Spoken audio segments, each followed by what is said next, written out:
Marty and Tim are going to talk with us a little bit about what are all the questions we need to answer for ourselves individually and collectively as we move forward.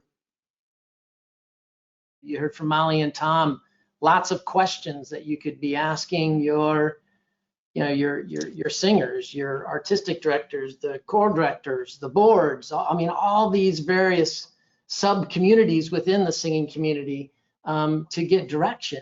There's been a lot there. What hasn't been shared yet, Tim? I mean, that we've covered. I mean, we've covered a lot today. Is there anything else? I mean, you have practical experience with the Tulsa Chorale. Yeah, I see us personally in stages now, and I think we're in this kind of shock stage right now, and it's a reality check today.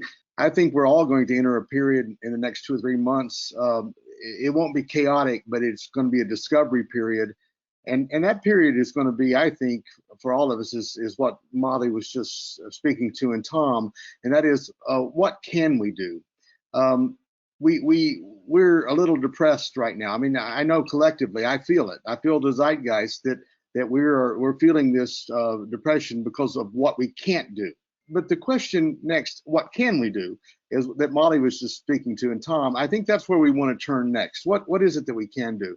And for me, I'm looking at it as more of a marathon than a sprint. I think we in the choral organizations and NATS as well, I just loved how we've grown in the last 10 years. I mean, Catherine, the materials that came out from your impact study was such a shot in the arm for us to say, look, more people singing, choral culture growing. So we were on a sprint, we were on a roll, we were on a bull market. Here comes the bear market, and we weren't training for a bear market. We just thought it's going to get bigger and bigger and better and better. Most of the things I hear Marty said today, ACDA in our mission, we say we're about excellence, inspiring excellence. Most of the solutions that I hear do not lend themselves to excellence. Going to a Roman amphitheater to rehearse, or an old outdoor movie theater to space my singers across a car parking lot doesn't sound to me like what we've been moving toward in terms of excellence, or we would have done that already. That's moving away from excellence. It's just saying, how can we basically get our communities together? So I personally don't see that as the solution. I want to go where Molly and Tom are going, and that is, what can we do? And frankly, we've got so many, we've got people giving us questions from all over the world right now and offering us some best practices that I'm seeing pop up right now in my inbox. And so I think what we want to do, Marty, is we are encouraged that we 5 organizations are working together. We want to go to the next step and say, in our next webinar that we want to do sometime in the next month, we want to say, what can we do? And what we want to do is bring together people in the sound areas, the guys that are in the physics areas, the people that are dealing with these technologies that show us how we can do online ear training, how we can do online part singing, how we can do what Tom mentioned, and that is work some technologies to perhaps fine tune our ear. And let's use this marathon time to say, what can we do, and not be depressed about what we can't do. Yeah, it's very easy for us just to kind of hear some of this information and kind of get quiet or go into hibernation, if you will. But that's not our job. And so we've heard a lot of that hope. And there's a lot of people out there that are actually doing some good things already. They're trying to create community still. They're trying to find ways to keep people engaged. It may not be in the highest artistic, as you said, but people are out there. And those are the examples we want to bring forth in our next webinar, is how are you actually doing it out there? And share more of that so other people can benefit all around the world as we look at this interim strategy to when we actually get to that place again where we can bring the joy of singing together back to reality. So I think we're ready to wrap this up. Ready to wrap it up, and any other further questions or anything like that? Yeah, Tim referred to the impact study, and one of the things it shows is that choruses are just powerhouses of community engagement and tolerance. And I think given to what can we do now, I'd urge you to think about how do you deploy that in your community to address some of the really horrific issues that have come up recently that are really brought into bright light about food, food insecurity and poverty and all those things that I think choruses can actually be very usefully deployed in that way. You already have wonderful people singing with you. So it's just something I wanted to bring up, and we can talk more about in a month. Well, it's not just the singers too, right? It's all the audience members out there. They're missing it too. And so how do you still keep in touch with all these people to give them hope, and perhaps they actually give you hope in return? And I think that's really what we're really after, because we know that those communities exist and have existed to do all this for so many, many years. The very last thing I'll say, because I will have very angry staff members if I don't say some of the issues that were talked about today, we're going to drill down to Chorus America is doing a virtual conference in June. So there'll be more opportunities and resources there as well for like slicing and dicing some of the things discussed today.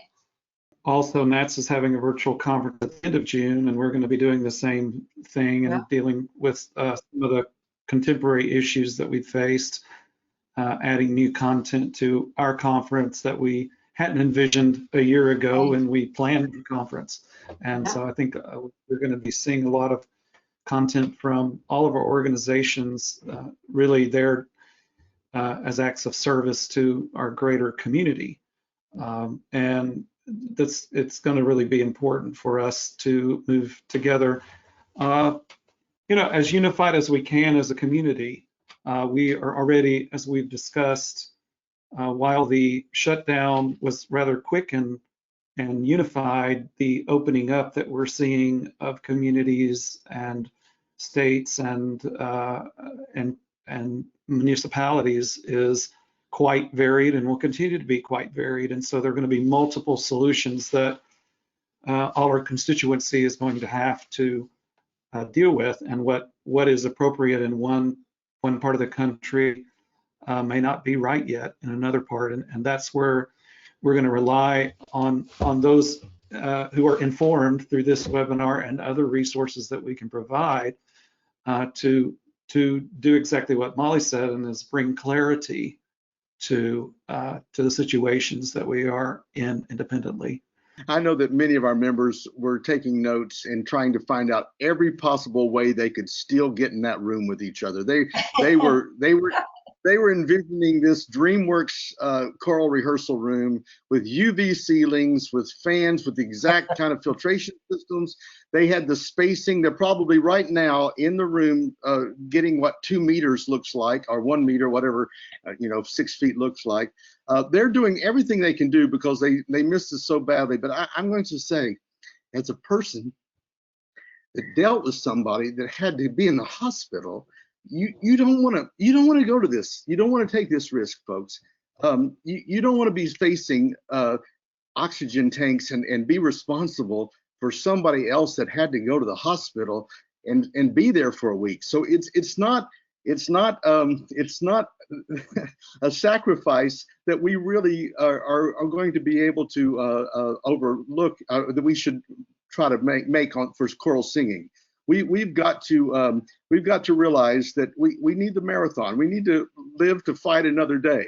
So I want to encourage everyone to say that those aerosol points that we heard, you were really hearing it, that it's going to be almost impossible to avoid being in a room and breathing the same thing, and we just don't want to do that to each other. We live for beautiful things. So let's take this other approach about what is it that we can do, and let's use our time productively there until we get well, until we get this vaccination, and let's look at it as Tom said, and say, wow, what a tremendous growth period that was for the infrastructure, for the health, for the financial thinking, for the administration of these ensembles that we do. I think that's the better long-term approach for all of us, and I certainly am a convert because I've been through this in a different sort of way, and I don't want to see anybody have to go through it. I think one of the other things we all have to be aware of, is especially those who are engaged in various institutions, is to make sure that we're at the table and that the performing arts and the unique environments in which we teach and perform are considered strongly in the overall institutional plans that are developed for reopening schools, reopening churches, and all of those things. We need to make sure that we're armed with as much data as we have. This webinar is hopefully one of those things you can be armed with, and the resources that are associated with it. And we will all do our best as you reach out to serve and provide the data that we can collectively, or lead you to resources that we know of. Remember that we do have a handout associated with this session that you can download that has links to a variety of resources that you may want to use, and we will then again, of course, make all the other things available. Lucinda or Dr. Milton, do you have, either of you have any final thoughts? Well, I think that all of the information, and especially the things that all of you have brought up about using this time productively to strengthen your organizations and strengthen the community within your organizations, is so important. Like I said, I have many artists who have figured out how to perform. They find a little spot and set up their camera, and they get virtual tips so that they can help support themselves. I think that the most important thing for all of us is to realize that together, that all of us will be able to be successful in overcoming this pandemic, and to allow us to grow not only, as people, but as a community. And I'm looking forward to seeing all of the artistic expression that comes as this process, as this marathon goes along, and at the end of that. So I think that this has been a wonderful experience, and I thank you all for inviting me. It's been a pleasure to be here and be able to share what I've been learning about this with you, and best of luck. I look forward to hearing some good music. And that is a great note to end on. And we really want to appreciate all our panelists. I'm so appreciative of my colleagues at our sister organizations and their leadership and their vision to bring us together and have this conversation today. And we will look forward to a time in a month or so, within a month, that we can once again get together and try to provide and synthesize additional data that can be useful to us. So thank you so much for being with us, and we will talk to you again soon.